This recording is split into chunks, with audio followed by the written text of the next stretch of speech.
Allegations that he used banned IVs before his last bout with Manny Pacquiao, Floyd Mayweather must now turn his focus to Andre Berto on Saturday night in Las Vegas. Mayweather has said publicly that he will retire after his 49th fight. If Floyd defeats Berto and then retires, he would tie former heavyweight champion Rocky Marciano's record of 49 wins, no losses or draws. Marciano retired at 31 years old after defeating Archie Moore. That was all the way back in 1955 that record has stood. Stephen A., what impact could these allegations have on this fight in Floyd? I suspect little to nothing.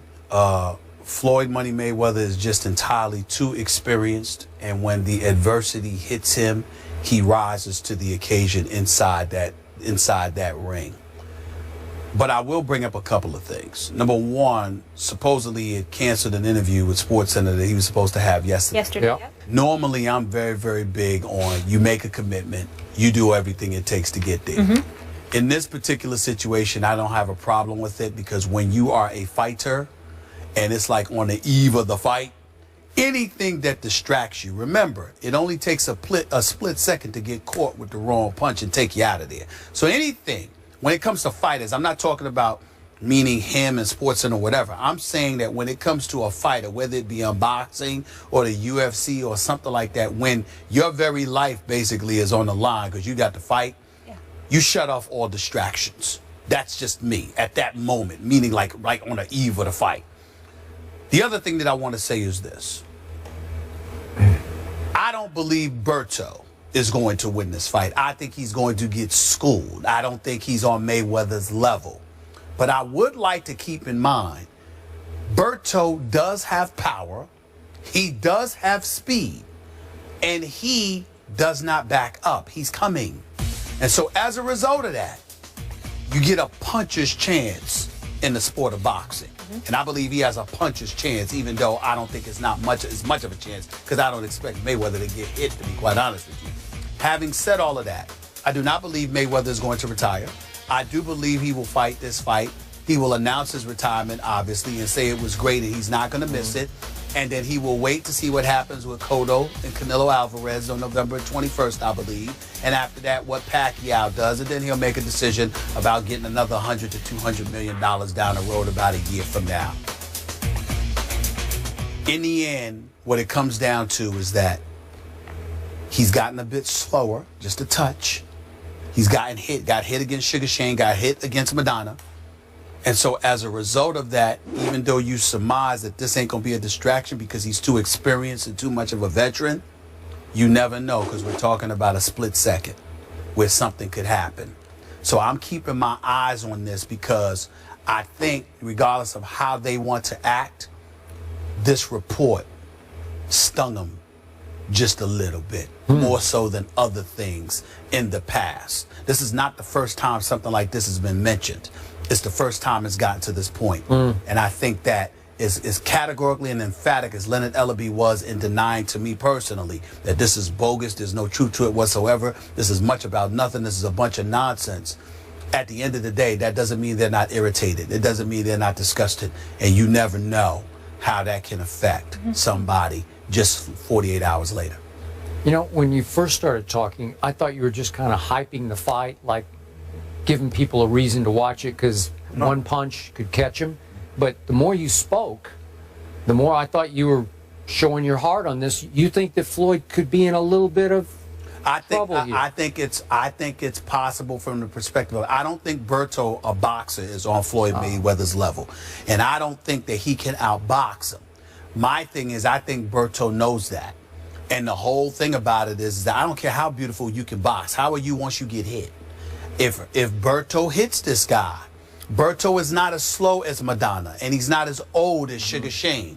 If Berto catches Money Mayweather, there could be a problem. I don't believe it will happen, but again, the slightest distraction, when you get up there in age, reflexes just a touch slower, you never know. I'm not trying to promote the damn fight. I ain't going, but I'm telling you. You're going to watch it? Yeah, of course I will watch it. Should I buy it? As a casual boxing fan, should buy it, because we will definitely talk about it. We'll definitely talk about it. We're in this business. You know what? You can watch it because Berto is going to come to fight. Nah, that may not. That's going. I agree with you. But Andre Berto does not back up. Unfortunately, he walks into a lot of punches. That's right. And he has lost 3 of his last 6 fights, including losing via TKO to Jesus Soto Caras. That was because he was a one-on fight at that time, too. Okay. Just like you said, Pacquiao. I understand, Right. but still, the record is the record. And I did have an issue. Floyd should have gone ahead and made his appearance on SportsCenter at 6 o'clock. He was during the 6 o'clock hour last night. He must have been stung by this because Thomas Hauser's reporting raised a lot of serious questions, a lot of red flags, and I'm not sure Floyd wanted to have to deal with that. And maybe, as you say, this close to the fight, he wanted to just do a fight interview, and all of a Just for the sudden, record, I'm not saying he shouldn't have showed up. I'm just saying I understand it, considering Gotta stay focused. right now on the eve of the fight. But in the end, I am with you. This is where I do admire Floyd. He's always in some, involved in some issue somewhere off the field, Outside so the to ring, speak, yeah. right outside the ring. And this man can focus like no one's ever been able to focus. So I'm assuming he will focus well enough and be skilled enough to just simply outbox Berto. Could Berto catch him? I don't know. I doubt it. I will buy the fight. I will watch to see what you brought up. Floyd is 38 years of age, and Father Time waits for no man, so maybe just a touch slower. I want to see him give Pacquiao a rematch because I think it would be a fair fight. Guys are desperate, and when you're desperate and you come after somebody and you force them to fight, and if you're Floyd and you don't like punching, it could be interesting. All right. Could be. Well, I hope we'll see so. what happens. I hope it's not his last fight. I hope it's interesting. We'll see. Eli Manning gets paid? Say what? You might be surprised by the dollars. We'll fill you in on the contract details after the break. This is First Take. Stay with us, won't you? Today, the NFL season opens, but one man who can is Floyd, and we have to get into this story right away. Floyd Mayweather, who fights Andre Berto on Saturday night, took an intravenous injection that was banned under anti-doping agency guidelines on the eve of his fight with Manny Pacquiao in May, according to a report. SB Nation said Mayweather's medical team told collection agents that IV of saline and vitamins was given to Mayweather for rehydration purposes following the weigh-in. Although the substances were not banned by WADA, the fact that they were given intravenously was not allowed. According to the report, such injections and infusions are banned because they can be used to dilute or mask the presence of another substance. Mayweather was not available for comment Wednesday night. Skip, your reaction. Stephen A. Smith, this story really makes me wonder about what your man Floyd Mayweather Jr. has been up to. Because we all know that Floyd Mayweather Jr. has been out front for the sport of boxing, trying to clean it up in the fight against steroids. And now I'm starting to wonder if all that was just an act. A lot of bluster, a lot of sleight of hand deflection of blame, because maybe he was trying to deflect any scrutiny off himself, Floyd Mayweather Jr. And it seems extra hypocritical today because I remind you, as you well know, that Floyd and members of his camp publicly accused my man, Manny Pacquiao, of PED use, and my man Manny was so offended, he took them to court, and he won. And I also remind you that my man Manny, the night of that fight in Las Vegas, May the 2nd, was denied the ability to take a pain-killing injection in his torn rotator cuff because he had not submitted the day before the proper paperwork. So meanwhile, that day before, right after the weigh-in in Las Vegas, what happened? According to this report by Thomas Hauser and SB Nation, Floyd Mayweather Jr. went straight home and took an IV that is against the rules unless you're granted an exemption. By the way, that exemption was not granted by the U.S. anti-doping agency for 18 more days. They did it in hindsight. In retrospect, they said, oh, well, we're going to say it's okay 18 days after the fight. And it wasn't until 20 days after the fight that the U.S. anti-doping agency thought it might be a pretty good idea to inform the Nevada Athletic Commission that Floyd got this exemption for therapeutic use, this IV. Let me tell you what this IV reportedly had. It had 750 milliliters of whatever solution. It was saline and vitamins. Doesn't matter what it was. Saline solution. 750 milliliters went into Floyd's body, according to this report. The World Anti-Doping Agency that Molly referred to, the one I hang my hat on, the Olympic Testing Agency, says that the cutoff is 50 milliliters. Floyd went to 750 milliliters when only 50 are allowed under Olympic-style testing. Why? As Molly pointed out, because if you put 750 milliliters in your body, which according to the average weight of an average male would be about 16% of your blood system, you can mask whatever's in there. You can cover it up going into a big fight against Manny Pacquiao. It doesn't prove anything, but it smells to highest heaven. And this whole idea of Floyd saying that he's been Olympic tested, this story just shoots holes all through that, because the U.S. Anti-Doping Agency is just this independent arm that operates in this country that you can pay to come and test you for your event. So its integrity has been challenged here. Its credibility is being challenged here because Floyd will call upon the U.S. Anti-Doping Agency to come and test him closer and closer to fights because he's gotten smarter and smarter. Floyd doesn't announce his fights until very close to fight time. Andre Berto, we know, is tomorrow night, September 12th. That fight didn't get announced until August the 4th. So in 4 or 5 weeks, that's all the testing that the U.S. Anti-Doping Agency is able to do. So what happened between the Manny fight and all the way up to August the 4th? Floyd could be doing anything. Olympic testing is 365 days a year, 7 days a week, 24 hours a day. Floyd has never been subjected to that kind of testing.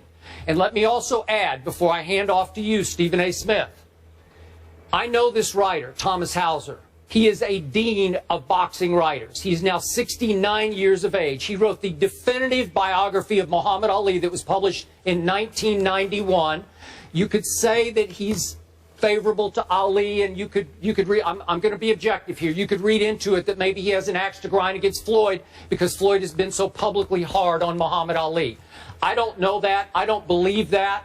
I just know that Thomas Hauser has been around a long time. He's plugged in boxing circles. He shares some of his other previous reporting about Floyd's whatever. I'm not even going to go into that because I'm going to stay right on this story right here, right now. It raises all kinds of red flags about what happened before that fight. And again, it proves nothing except it just comes across as so outrageously hypocritical after the way that Floyd has treated Manny Pacquiao. Well, your position is incredibly predictable. My facial expressions turned very serious once you brought up Thomas Hauser because I want to echo your sentiments. He's highly respected, and regardless of what some may feel about him or whatever, he's been connected to the sport of boxing for quite a long time. He's highly reputable, and it's not my place, your place, nor anyone else's place in this profession to question the work of this man. So I just want to make sure that I throw that out there before we say anything else. I totally agree with you there. Having said all of that, I took the liberty of calling Leonard Ellaby, the business manager and the CEO for Mayweather Promotions.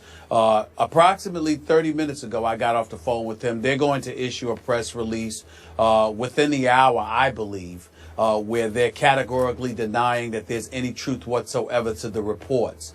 They're also going to remind the world that Floyd Money Mayweather has never, ever tested positive for drug use, banned substances, or anything of that ilk. They're categorically denying that there's any legitimacy whatsoever to this report. That's what they stand on. They stand on their history and their reputation of having a flawless record when it comes to PED use, intravenous drugs, or whatever the case may be. We understand that. Having said all of that, Skip, allow me to shock you with what I'm about to say. I didn't find anything wrong with what you said. It doesn't matter how I feel, because you know I believe that Floyd Mayweather is the best boxer pound for pound on the planet Earth right now. You know that I consider him a defensive genius. But there is no question that if there is any truth whatsoever to these reports, it smells. It smells. Especially when you consider the fact that Floyd Money Mayweather has been adamant, particularly when it comes to Manny Pacquiao, about being tested, about bringing USADA into the equation, about proclaiming time and time and time again, if you want the best, take the test. I'm not sure I quoted him accurately verbatim, but it was something along those lines. And so when you hear about any kind of shady behavior as it pertains to the allegations being levied against Floyd Money Mayweather, it definitely smells. It's definitely not a good look. And it's incredibly appropriate that all of us get to the bottom of it. I will admit I find it a bit shaky that this information comes out the week of his fight with Berto, his self-proclaimed last fight of his career, literally a little bit more than 48 hours before he fights Andre Berto. And regardless of what we think about Andre Berto in terms of him being a joke, he is 30-3, although he's 3-3 over his last 6 fights. He does have about 23 knockouts on his career. He does have some speed and some power, and if he catches you, he could take you out of there. So we can't assume anything. When I look at all of these things, I do find it a tad bit odd that this report has come out now, particularly considering the fact that this was probably known months ago. But that still doesn't absolve Mayweather from anything if indeed it is true. They did acknowledge that he did take something because he was dehydrated, so he wanted to rehydrate himself. You pointed out how it's 750 milliliters, okay? 250 milliliters of the saline and the multivitamin, and then an additional 500 for the saline along with vitamin C, okay? Now, when you talk about potential PED use, let's be clear about something here, and this is where you and I definitely will part ways. There have been accusations made about Floyd Money Mayweather in the past, although that there was no proof presented. I believe somebody associated with Max Boxing threw something out there about Floyd Money Mayweather working in concert with Golden Boy Promotions and them having, connections with USADA and, brought that to the attention of the Nevada State Athletic Commission. I don't know how far that went, but clearly it didn't go far enough because we never heard anything really about it, okay? But let's be clear, Skip Bayless, the kind of PED use that many suspected Manny Pacquiao of doing with Floyd Money Mayweather, you yourself have said on many occasions, he's a pillow puncher. He's got 26 knockouts. The last real knockout of his career to you was in the late 90s, even though I count Ricky Hatton as a knockout, etc. You kept pointing out how he's devoid of power and what have you. Do not equate Floyd Money Mayweather with Manny Pacquiao. Clottey and Oscar De La Hoya, even though Ricky Hatton's got a glass jaw, what he did to Ricky Hatton, I'm talking about Pacquiao here, what he did to Miguel Cotto, what he did to Antonio Margarito, what he was doing to Sugar Shane Mosley, even though that ended up being a decision when he dropped him in the 3rd round. Manny Pacquiao not only was delivering knockout punches, Manny Pacquiao was also taking punches from much bigger and conceivably stronger individuals at the time that these suspicions about him were raised.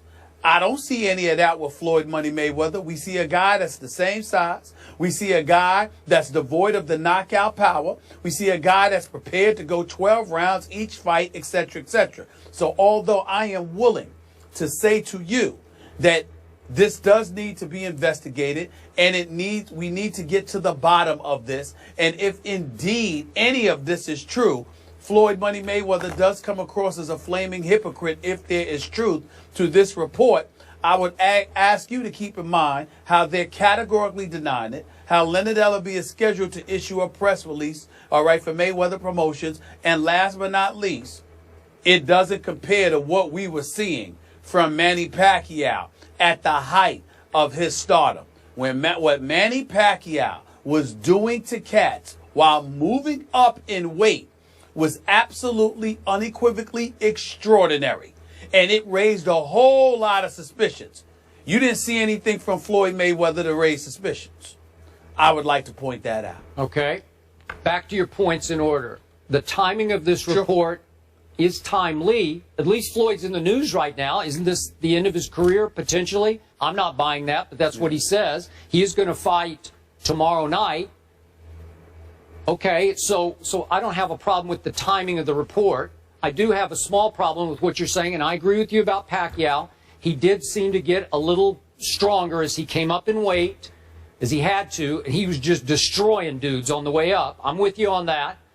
But remember this, and you know this about PED use. There are two sides to it. Increasing power, increasing recovery at advancing age. Floyd Mayweather Jr. is now 38 years of age. So I could see where at some point, I don't know this for a fact, but you could resort to it for recovery from some of the beatings that you have taken. Because Floyd has taken some punish. I know he's the greatest defensive boxer ever, but he's taken some shots before. You've talked about him on this show. But I'm saying there could be just recovery involved here. Well, Skip Bayless, he got hit by Sugar Shane Mosley in round 2 of their fight. Yeah. He got rocked at the end of the 3rd round by Madonna in their fight. He did. What other beating has he taken? Okay, but I'm just saying these are shots for an aging fighter to take. Well, work with me. Work with me. He got hit by a blow in 2 fights. One by Sugar Shane Mosley, the other against Marcos Madonna. At no other time has he been beat up in his career.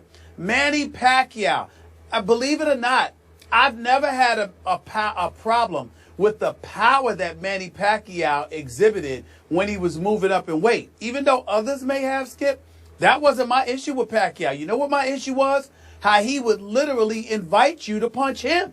Like, bring it on, and literally take punches. Okay. And I said, whoa. Now, when you see the pythons on a guy like Clottey, when they fought at Jerry Jones' $1 billion plate. I know. And I saw this guy take a play. Well, that's what I'm saying. Stephen A. Two different things. Manny Pacquiao was born with natural punching power that Floyd never has had. I agree. I'm sorry, you could argue about enhanced, but I'm not arguing that. Okay, now, I'm going to close this up by saying you referred to the reports on Max Boxing back in the website back in 2012. Yeah. A lot of those came from the same Thomas Hauser.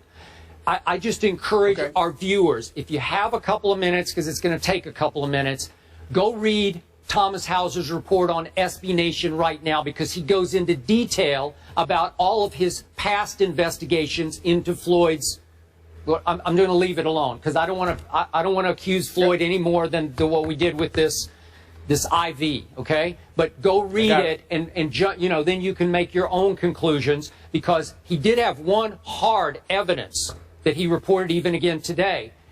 Before the Guerrero fight, the Mayweather-Guerrero fight, Floyd did have a test that became public by USADA that was a red flag test. It's the testosterone to epitestosterone levels. They were out of balance enough that trust me, the Olympic testers, WADA, the World Anti-Doping, they would have red flagged that one and said, wait a second, we got to retest here. So Thomas Hauser does have that. I'm just saying, Floyd doesn't have a spotless record here.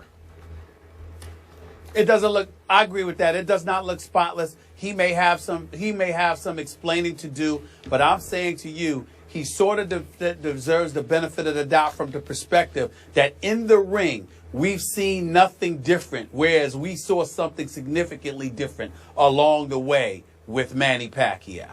That's all I'm saying. All right, we'll leave it there. We'll continue.